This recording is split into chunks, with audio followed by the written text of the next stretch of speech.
ఎందుకు దీన్ని మీరు సమర్థించారు? మీరు చేసిన సవరణలు ఏ రకంగా ఉపయోగపడతాయి? వైఎస్ఆర్సీపీ వ్యతిరేకిస్తోంది అని చెప్తూనే అనుకూలంగా ఓటేసిందా రాజ్యసభలో? అందరికీ నమస్కారం అండి.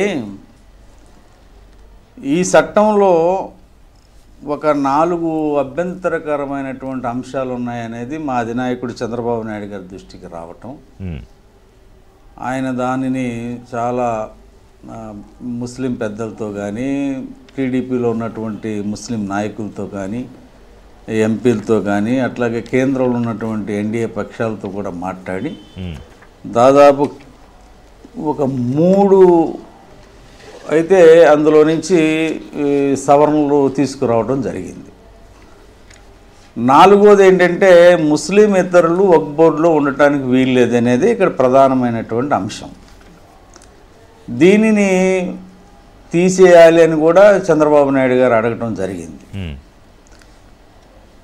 అయితే దానికి సానుకూలంగా స్పందించి ఈ అధికారం రాష్ట్రాలకు ఇవ్వండి, రాష్ట్రాల్లో మేము వక్ఫ్ బోర్డులో మా ఇష్టానుసారంగా మేము అది ఏర్పాటు చేసుకుంటామని వాళ్ళు చెప్పడం జరిగింది.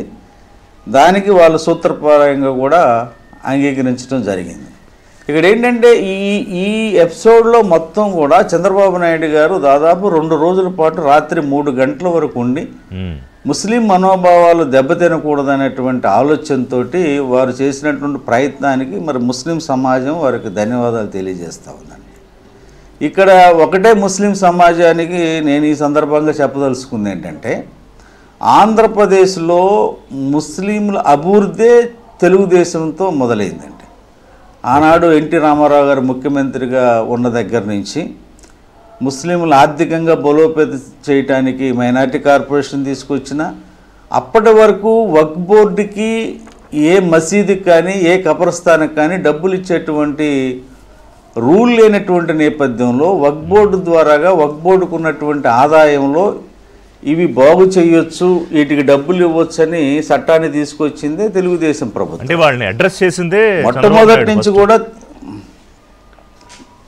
ఫస్ట్ అంటే నేను చెప్తుంది ఏంటంటే, తెలుగుదేశం ముస్లింల పక్షాన ఆవిర్భావం నుంచి ఈ రోజు వరకు కూడా ముస్లింల పక్షాన్ని నిలబడి ముస్లింల మనోభావాలకు అనుగుణంగా పనిచేసింది తెలుగుదేశం. అందులో ఏమాత్రం సందేహం లేదు. ఇది ముస్లిం సమాజం మొత్తానికి తెలుసు. ఎందుకంటే రెండో ఆలోచన కానీ వ్యతిరేకత కానీ లేదు. అంటే మా తెలుగుదేశం మీద లేదండి. తెలుగుదేశం పార్టీ చిత్తశుద్ధిని వ్యవహరించింది, తెలుగుదేశం మీద లేదు. ఎందుకంటే ఆ రోజు హైదరాబాదులో మత కలహాలను ఆపింది కానివ్వండి, మత సామరస్యాన్ని కాపాడింది కానివ్వండి, ముస్లిం సమాజానికి అండగా నిలిచింది తెలుగుదేశం ప్రభుత్వం అనేది ఇప్పుడు ఎవరిని అడిగినా చెప్పేటువంటి అంశం. ఇక్కడ ఈ చట్టంలో వచ్చేసరికి, ఈ వక్ఫ్ బిల్లో వచ్చేసరికి మరి ఎన్డీఏ కూటమిలో ఉన్నాం మేము. ఎన్డీఏ భాగస్వామ్యంగా ఉన్నటువంటి నేపథ్యంలో చంద్రబాబు నాయుడు గారు చేయాల్సినంత ప్రయత్నం చేసి 3 సవరణలు తేగలిగాం. కానీ ఈరోజు వాస్తవాలను చెప్పే పరిస్థితుల్లో ప్రతిపక్షాలు లేకపోవటం అనేది చాలా దురదృష్టకరమైనటువంటి అంశం. ఇప్పుడు ఏదో మాకు 16 మంది ఎంపీలు మాత్రమే ఉన్నారు కేంద్రంలో, రాజ్యసభలో మాకు 2 సభ్యులు ఉన్నారు, వైసీపీకి 7 సభ్యులు ఉన్నారు. ఇటువంటి పరిస్థితుల్లో మేము కూటమిలో ఉన్నాం కాబట్టి మేము 3 సవరణలు చేయించగలిగాం. 4వ సవరణ కూడా రాష్ట్రాలకు వదిలేయమని చెప్పాం.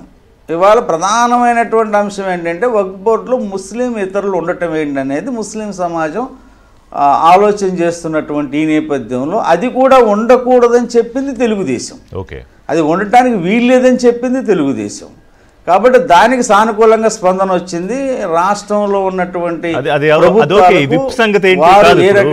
వైఎస్ఆర్సీపీ విప్ లోక్సభలో జారీ చేశారని, తర్వాత రాజ్యసభకు వదిలేశారు. ఆనందబాబు ఏమో భయం కాబట్టి బీజేపీ అంటే కేసులు ఉన్నాయి కాబట్టి అక్కడ బలం ఉంది కాబట్టి ఇచ్చినట్టు యాక్ట్ చేసి ఇక్కడ వదిలిపెట్టేశారని దాన్ని ఎస్టాబ్లిష్ చేయగలుగుతారా? మీకు సుబ్బారెడ్డి ఛాలెంజ్ చేశారు. కాదు సార్, కాదండి, కాదు సార్, ఇది ఇప్పుడే కాదు. వైసీపీ అనేది ద్వంద్వ వైఖరి, 2 నాలుకల ధోరణ వాళ్ళదంటే ఏంటంటే లోపల ఒకటి మాట్లాడతారు, బయటకు వచ్చి ఒకటి మాట్లాడతారు. గతంలో ఎన్ఆర్సి బిల్లు వచ్చింది, సిఏఏ బిల్లు వచ్చింది, ఆర్టికల్ 370 బిల్లు వచ్చింది, ట్రిపుల్ తలాక్ బిల్లు వచ్చింది. ఆ బిల్లు నేపథ్యంలో అధికారంలో ఉన్నటువంటి పార్టీ విప్పిచ్చి ఆ 3 బిల్లులకు కూడా అంగీకారం చెప్పినటువంటి ఈ పెద్ద మనుషులు ఈరోజేమో రాజ్యసభలో అంటే లోక్సభలో వ్యతిరేకించి రాజ్యసభలో ఓటేటువంటి దీన్ని ఏమంటారు ఈ వైఖరిని? అంటే సుబ్బారెడ్డి గారు మేము కూటమిలో ఉన్నాం కాబట్టి మేము వేయలేదని కదా వాళ్ళు వాదన.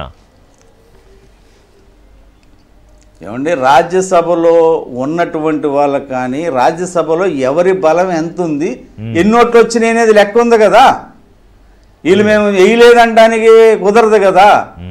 మీరు వేయలేదు అన్నప్పుడు మీరు 7 సభ్యులు మీరు వాకౌట్ చేయాలి కదా. అబ్స్కాండ్ అన్న అయి ఉండాలా, ఓటింగ్ సమయంలో మీరు సస్పెండ్ అన్నవి ఉండాలి, వాకౌట్ అన్న చేయాలి, లేదా మేము ఈ బిల్లుకు వ్యతిరేకంగా ఉన్నామని చెప్పి బయటికి వెళ్ళిపోవాలి. మీరు లోపల కూర్చొని బటన్లు నొక్కి ఆ బటన్లో ఎవరికి తెలియదులే, ఎవరు చూడరులే, రాజ్యసభలో బటన్ నొక్కేది ఈ సమాజానికి ఏం తెలుస్తుందలే అనేటువంటి ఆలోచనతో మీరు రాజ్యసభలో లోక్సభలో వ్యతిరేకించి రాజ్యసభలో మీరు అనుకూలంగా ఓటేయటం. సో ఇక్కడ కూడా అనుకోకుండా బటన్ల వ్యవహారం వచ్చింది. మాట్లాడదాం నాగుల మీరా గారు, ఇంకా డీటెయిల్గా మాట్లాడదాం. పోరెడ్డి కిషోర్ రెడ్డి